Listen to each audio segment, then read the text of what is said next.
ഇന്നത്തെ വീഡിയോയിൽ നമ്മൾ മെറ്റീരിയൽ പർച്ചേസിങ്ങിന് പോയ വിശേഷങ്ങളാണ് പറയുന്നത്. ഞാനിത് ആദ്യമായിട്ടാണ് പൃഥ്വിനെയും കൊണ്ട് ഇതേപോലെ മെറ്റീരിയൽ പർച്ചേസിങ്ങിന് വരുന്നത് കേട്ടോ. വെക്കേഷൻ ആണെന്നുണ്ടെങ്കിലും സമ്മർ ക്യാമ്പിന് ചേർത്തിട്ടുണ്ട്. പക്ഷേ ഇന്നേ ദിവസം സമ്മർ ക്യാമ്പ് അവധി ആയതുകൊണ്ടാണ് പിന്നെ ഇയാൾ എൻ്റെ കൂടെ കൂടിയത്. ഞങ്ങൾ വടക്കേക്കോട്ട മെട്രോ സ്റ്റേഷനിൽ സ്കൂട്ടർ വെച്ചിട്ട് മെട്രോയിൽ കയറി MG റോഡ് മെട്രോ സ്റ്റേഷനിൽ ഇറങ്ങി. അവിടെ നിന്ന് ഓട്ടോ പിടിച്ച് നമ്മൾ ബ്രോഡ്വേയിലെത്തി. First shop Ayisha traders. അവിടെ നിന്നാണ് ഞാൻ ഒട്ടുമിക്ക ബാഗ് മേക്കിംഗ് ആക്സസറീസ് ഒക്കെ പർച്ചേസ് ചെയ്യാറുള്ളത്. ഈ ബൾക്ക് പർച്ചേസിങ് ആൾക്കാരുടെ ഇടയിൽ ഞാനൊരു സ്മോൾ ബിസിനസ് ആയതുകൊണ്ടും അതുകൂടാണ്ട് വർഷങ്ങളോളം ഞാനിങ്ങനെ ഇടയ്ക്കിടയ്ക്ക് ഇങ്ങനെ ചെല്ലുന്നതുകൊണ്ട് അവർക്ക് ആ കടയിലെ ഓണേഴ്സിന് എന്നെ നല്ല പരിചയമാണ്.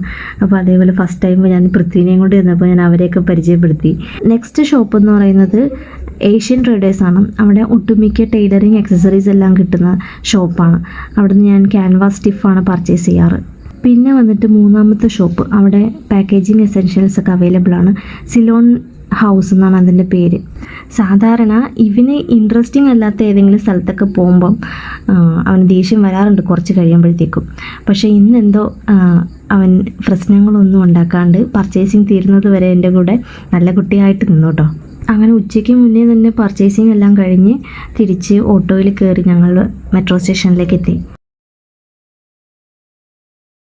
പൃഥ്വിക്ക് ഒരു 3.5 വയസ്സുള്ളപ്പോഴൊക്കെ ഞങ്ങൾ ഒരുപാട് മെട്രോയിൽ യാത്ര ചെയ്തിട്ടുണ്ട്. പക്ഷേ പുള്ളിക്കാരൻ അതൊക്കെ മറന്നുപോയി. അത് കാരണമാണെന്ന് തോന്നണം എല്ലാം പുതുതായിട്ട് കാണുന്നത് പോലെ വീണ്ടും ആശ്ചര്യത്തോടെ നോക്കിയിരിക്കുന്നുണ്ടായിരുന്നു മെട്രോയിൽ.